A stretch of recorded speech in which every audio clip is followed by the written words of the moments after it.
Frères et sœurs, que la paix et la grâce de notre Seigneur et Sauveur Jésus-Christ soient avec vous. Ici, AWA Redemption Ministries pour notre dévotion matinale pour ce lundi 16 novembre 2024. Toujours dans la mission de vous accompagner journée après journée, matinée après matinée, réveil après réveil sur le chemin du royaume de Dieu. Car l'essentiel, frères et sœurs, est dans le royaume de Dieu. La force est en Dieu, la guérison est en Dieu, l'abondance est en Dieu, la sagesse est en Dieu, frères et sœurs, et surtout l'espérance est en notre Dieu. C'est pourquoi nous nous répétons à chaque instant, cherchons d'abord le royaume de Dieu et sa justice, et toutes les autres choses nous seront données en plus. Oui, bon réveil mon frère, bon réveil ma sœur. C'est ici la journée que l'Éternel a faite, et qu'elle soit pour nous un sujet de gloire et de louange. Oui, frères et sœurs, beaucoup n'ont pas survécu cette nuit. Beaucoup ne se sont pas réveillés ce matin. Et c'est pourquoi nous devons crier, Ebenezer, Ebenezer. Jusqu'ici, l'Éternel nous a secourus. Oui, louons le nom de notre Dieu ce matin, frères et sœurs. Bénissons son nom, car il nous a fait du bien. Oui, frères et sœurs, les bontés de l'Éternel ne sont pas épuisées. Ses compassions ne sont pas à leur terme, elles se renouvellent chaque matin. Oui, frères et sœurs, on est déjà rendu au 16 décembre. C'est la deuxième moitié du dernier mois de l'année. Donc, que le nom de l'Éternel soit glorifié. Que le nom de notre Dieu soit béni ce matin. Et si jamais tu penses, mon frère, si tu penses, ma soeur, à un frère ou à une soeur, et c'est le temps de partager ce message à ce frère ou à cette soeur, car on ne sait jamais ce que la parole de Dieu peut faire dans la vie de l'un de ses enfants bien-aimés. Car, frères et sœurs, notre dévotion matinale et sa raison d'être, c'est vraiment pour aider nos frères et sœurs à commencer leur journée avec Dieu. Car nous avons la ferme conviction que réveil avec Dieu nous ouvre la porte pour une journée remplie de sa faveur. Et en accumulant des journées remplies de sa faveur, frères et sœurs, nous allons finir par avoir une année remplie de sa bonté.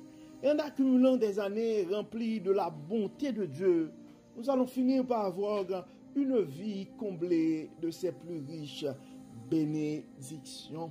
Donc pour notre dévotion de ce matin, frères et sœurs, le texte qui nous est proposé, c'est le texte que nous trouvons en 1 Jean chapitre 1er et verset 1 à 4. 1 Jean chapitre 1er, verset 1 à 4. Nous vous annonçons le message de celui qui est la vie. Nous vous annonçons ce qui était dès le commencement. Nous l'avons entendu, nous l'avons vu de nos propres yeux, nous l'avons contemplé et nos mains l'ont touché. Celui qui est la vie s'est manifesté, nous l'avons vu, nous en parlons en témoin et nous vous annonçons la vie éternelle qui était auprès du Père et qui s'est manifestée pour nous. Oui, ce que nous avons vu et entendu, nous vous l'annonçons à vous aussi, afin que vous aussi, vous soyez en communion avec nous. Or, la communion dont nous jouissons est avec le Père et avec son Fils Jésus-Christ.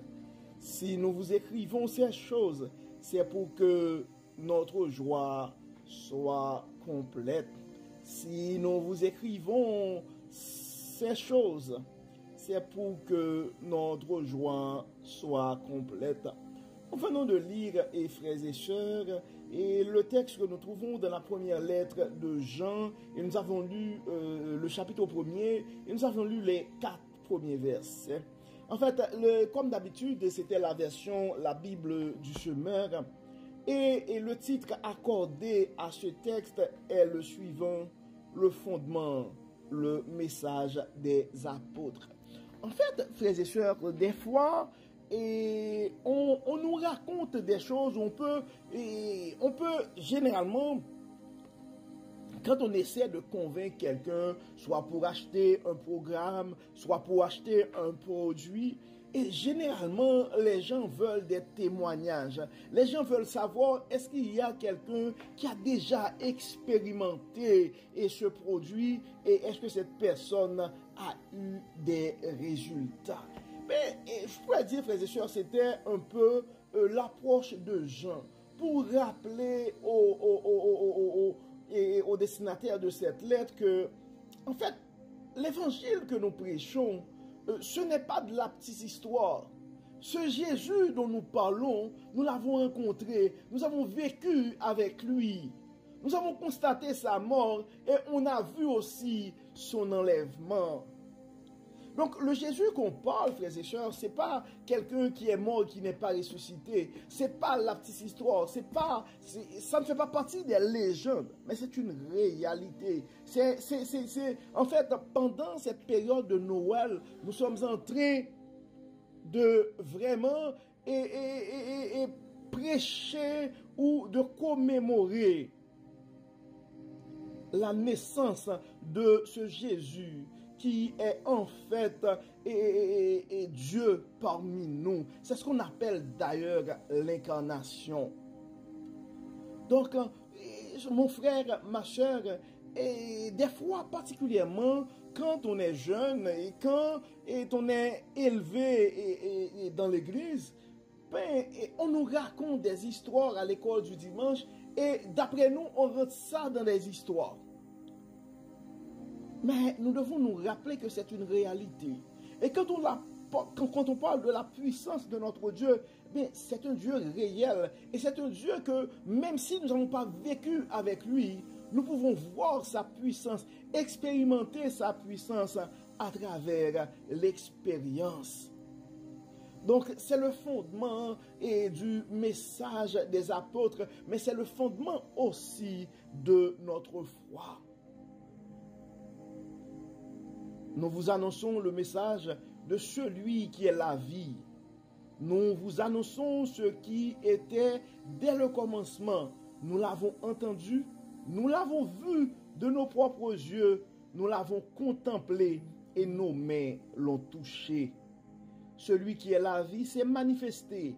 Nous l'avons vu, nous en parlons en témoin et nous vous annonçons la vie éternelle qui était auprès du Père et qui s'est manifesté pour nous.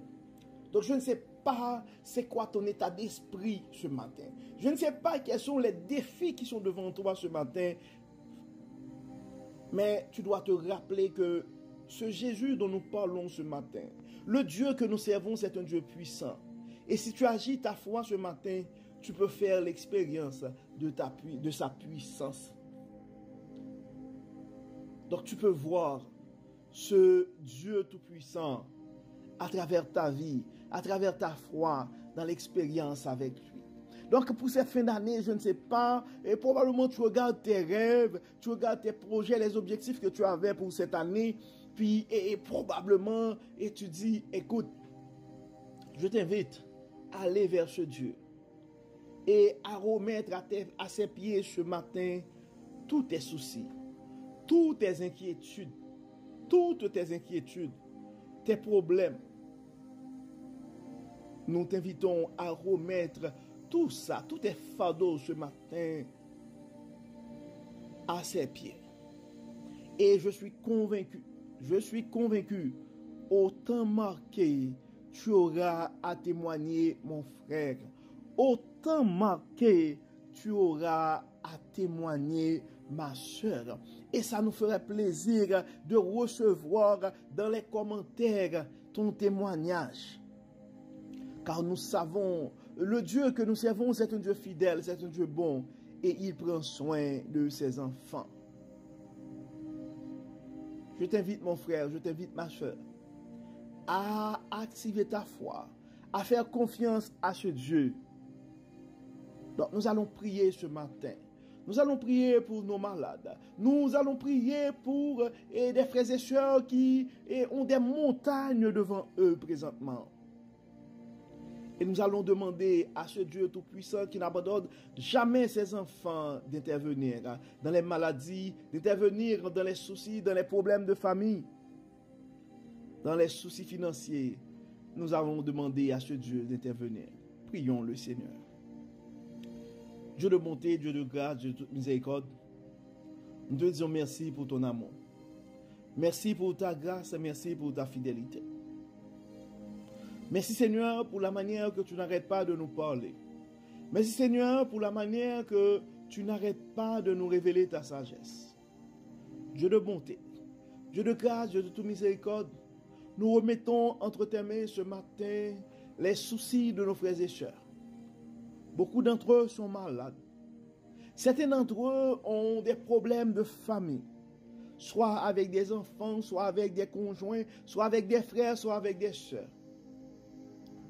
D'autres ont des problèmes financiers. Probablement, certains d'entre eux ne savent pas exactement où ils vont passer la nuit.